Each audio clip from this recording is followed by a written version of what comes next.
Advanced Wastewater Techniques and Facility Operation Management. The learning goal is to first acquire knowledge of advanced sewage treatment techniques, and secondly, learn to apply the effective operation methods according to the advanced treatment techniques. I will present Advanced Wastewater Treatment Technique. Advanced Wastewater Treatment Overview. Biological nitrogen treatment. Biological phosphorus treatment. Classification of advanced treatment methods. Wastewater treatment facility operation management in order. Advanced wastewater treatment technique. The overview on the advanced wastewater treatment. If you take a look at changes in the sewage treatment in Korea, it has developed from physicochemical pre-treatment method. It went through the secondary biological treatment stage, focused on organic matter and suspended matter. And now to the advanced treatment method, the tertiary treatment, which includes nitrogen, phosphorus, residual suspended matter, dissolved matter in the treatment. Since 1970s, attention on nitrogen and phosphorus removal technology and its research have been continuously increased. And the increased expertise in sewage water, increased environmental monitoring research, reinforcement of emission permit standards, the increase of river water deterioration and eutrophication due to nitrogen and phosphorus push the need of the advanced treatment. For advanced wastewater treatment, aerobic, anoxic, and anaerobic conditions must be formed simultaneously. To be exact, aerobic, which loves air, needs dissolved oxygen. In anoxic, there is a type of oxygen in a nitrate nitrogen state, which is compounded with nitrogen and oxygen without free oxygen. Anaerobic, which hates air, is a state without dissolved oxygen, free oxygen, and compound oxygen. In the advanced wastewater treatment, microbes are divided into an autotrophic microbe and a heterotrophic microbe in large. The autotrophic microbe refers to a microbe that grows by indirectly using the inorganic carbon of CO2 and energy such as light, etc. And it is a representative microbe that causes nitrification. And the heterotrophic microbe refers to a microbe that composes the organism by directly digesting the organic carbon and growing its cell size. It includes organic matter removal microbes, denitrification microbes, and phosphorus removal microbes. In the advanced wastewater treatment process, organic matter microbes, nitrifying microbes, microbes with phosphorus removed, and denitrification microbes exist under each condition. These microbes have survival competitiveness in the order of organic matter, denitrifying microbes, nitrifying microbes, and microbes with phosphorus removed under the influence of the organic matter and oxygen, which leaves us with the importance of which microbes to protect first. Thus, in the advanced treatment process, prioritizing which microbes to protect is the most important part, and so it is taken into account when determining the process order. For example, when we are creating a process for a growth environment for the phosphorus removal microbes, which has the lowest competitiveness, according to the research, we would place the anaerobic tank in the front line to remove phosphorus. Also, since nitrogen nitrate complicates the removal of the phosphorus, it is necessary to remove it first. Now, let's get into the full-scale advanced wastewater treatment process methods. First is biological nitrogen treatment. If you look at the overall response of nitrogen removal, it is divided into aerobic process for nitrification and anoxic process for denitrification. First, the ammonia nitrogen introduced through the aerobic process is converted into nitrate nitrogen by the nitrifying microbes of using inorganic carbon. Then the nitrate nitrogen, which went through nitrification in the aerobic process, transfers to the anoxic process and is converted to nitrogen gas by the nitrifying microbes which ingested organic carbon source. Finally, the gas is degassed into the atmosphere. There are various influence factors to create optimal conditions for nitrogen removal. and one of the important factors is dissolved oxygen. For nitrification, the concentration of the dissolved oxygen must be over 0.5 mg per liter, and the operation in the minimum of 1.0 mg per liter. The bottom line of the aerobic tank must be over 2 mg per liter for smooth transfer of nitrate nitrogen to the anoxic tank. In the anoxic tank, the denitrifying microbes removes the nitrogen by ingesting the organic matter under the dissolved oxygen condition in minimum of 0.2 to 0.5 mg per liter. The CN ratio, which indicates the ratio of nitrogen to organic carbon in the influent sewage, must be maintained at 4 or above. And it requires at least 10 days of retention time for smooth nitrification.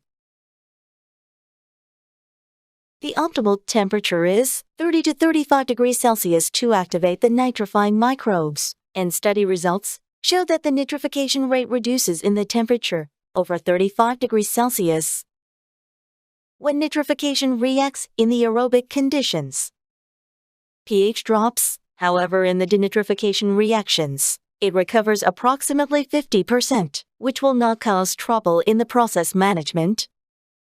For optimum nitrification rate, pH should be operated between 7.5 to 8.0. But for optimal nitrification rate, there is a study result showing that the nitrification decrease rate increasing in the pH value of below 6.8. Next is biological phosphorus treatment. If we look at the overall response of the phosphorus removal, it is divided into anaerobic process that releases phosphorus and aerobic process that takes luxury uptake. First, in the anaerobic process, the facultative bacteria creates acetate in the condition with no oxygen. During this, phosphorus removal bacteria transfers acetate inside the cells and store PHP and decomposes poly-P, which was accumulated inside the cells, and gain energy to store organic matter inside the microbes and release PO4P outside the cells. And the released phosphorus flows into the aerobic process and increases microbes and simultaneously uptakes PO4 excessively, which is luxury uptake by using the organic matter and oxygen. Finally, the microbes, which excessively uptaken phosphorus, is removed with a sludge in the final settling tank. There are various influence factors to create the optimal conditions for phosphorus removal, and one of the most important factors is dissolved oxygen. To release phosphorus in the anaerobic tank, the dissolved oxygen must stay below 0.2 mg per liter, the lowest, and to uptake phosphorus in the aerobic tank, DO concentration must be maintained over 2 mg per liter. Also, the phosphorus removal bacteria, which is psychrophilic, shows higher phosphorus removal efficiency rate at 5 degrees Celsius than 15 degrees Celsius, according to the study results, which should be taken into consideration for operation. And as the release velocity of phosphorus increases, as the more organic carbon source is in the anaerobic tank. So we arrange the anaerobic tank in the front row. To remove the microbes which excessively uptaken phosphorus in the aerobic tank, the shorter the retention time of the microbe, the better. There is a study result that shows the phosphorus content reduced from 5.4% to 3.7% when the SRT was expended to 8 days from 4.3 days. For stable phosphorus removal, it is important to maintain pH near neutral considering the study results of AE, velocity decrease of phosphorus release, and uptake in low pH conditions. And B, increase of the phosphorus removal near pH 7.5 by accumulated polyphosphate. Now, let's take a look at the advanced treatment methods that are commonly used in Korea. In Korea, for different types of advanced wastewater, treatment methods are widely used, which are modified Lutzak-Ettinger process, SBR system, media system, and other systems. In the modified Lutzak-Ettinger process, the number of anaerobic anoxic, aerobic tanks, and their arrangement is composed according to the characteristics, and it is suspended microbes and requires a second settling tank, an internal return, and a sludge return. SBR system is a technique that is operated according to the cycle of inflow, reaction, precipitation, and release in the structure of one reactor, and it is suspended microbes and does not need a second settling tank, an internal return, and a sludge return. In the media system, suspended microbes and microbes attached to the media coexist by filling media inside the aerobic reactor and share the identical characteristics of the internal return and sludge return with the modified Lutzak-Ettinger process. Other systems are technique of adding a special type of reactor or special microbes. The second settling tank can be omitted depending on the characteristics and shares the identical internal return and sludge return with the modified Lutzak-Ettinger process. Let me share details of each four methods I mentioned earlier. First, the modified Lutzak-Ettinger process, which is also called AE2 system. This technique is classified by the characteristics of a continuous abandonment and an intermittent abandonment, and again a mainstream that makes water flow continuously in one direction, and a side stream that makes part of water flow in other direction. Finally, it is classified whether the inflow of the influent is entirely sent to the shear, or it is distributed to the other reactors. And according to the three classification, there are various representative technique of the modified Lutzak-Ettinger process from AE2O, DNR, VIP, Bradenfo on the top of the chart 2, for stage BNR, FOSTRIP 2, KSBNR, and BioDenifo. Next is SBR system. The technique is classified by the type of influent inflow to the reactor, which are a continuous inflow or an intermittent inflow, and whether it has anaerobic process or not. And according to the two types mentioned, there are various representative technique of SBR system from ACS, which is on the top of the chart, to KIDA, PSBR, MSBR, Omniflow, and CISS. Now let's look at media system. The method is classified by the characteristics of a fluidized bed or a fixed bed, and again of a filter method or a contact method by the flow path. Finally, classified by the upflow or the downflow of the influent. According to the three technique, the various types of representative media system are Bio-SDVR, which is on the top of the chart, Bio-SAC, NPR, Bio4, Biofilter, SWPP, and CNR. And last, but not least, the other systems. It can be classified by the technique of using the submerged membrane, using the special microbes, using the fermenter of the external carbon source, and the internal return of which making the sludge upflow. And the representative technique of the fourth mentioned four types of other systems are HENT KSMBR, B3, TCBNR, and KNR. Wastewater treatment facility, operation management.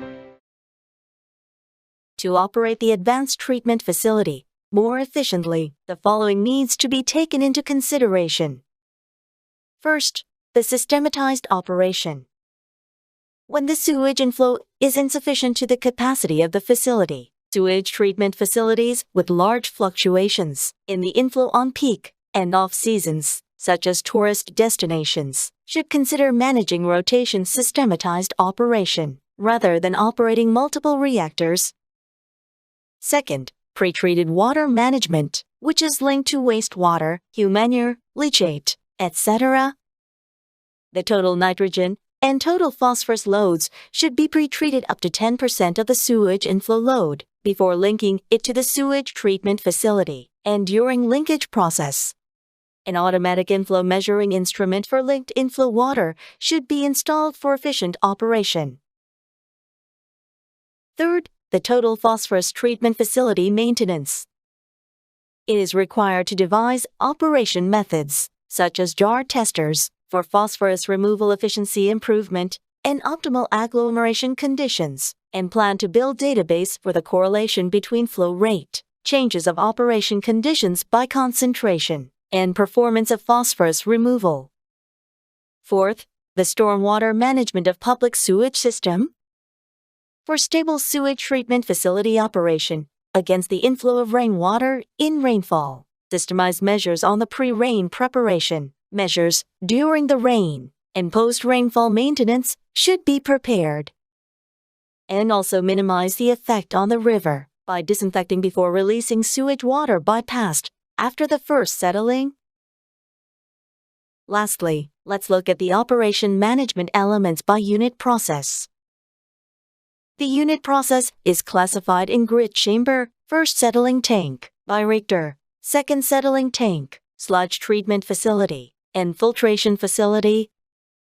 First, in the grid chamber, you should maintain the flow velocity around 0.3 meter per second and prepare measures for massive inflow of contaminants and foreign substance attachments on the belts. Second, in the first settling tank, you need to consider about the height of the sludge interface, the effect of half-flowing water, and prepare the operation plan during rain. Third, in the bioreactor, it is required to maintain the proper dissolved oxygen. Keep an eye on the changes on the sludge settling performance and realization of the representative microbes. Fourth, in the second settling tank, there is a need to check for the short-circuiting flow occurrence, scum occurrence, pin flock occurrence, and the drawn concentration of surplus sludges. Fifth, in the sludge treatment facility, the important operation management factors are the solids recovery rate in the concentration tank, the organic matter content in the digestion tank, and the moisture content in the dehydration tank. Finally, in the filtration facility, the operation management factors are backwash cycle, concentration of backwash water, etc. Thank you for your time and attention.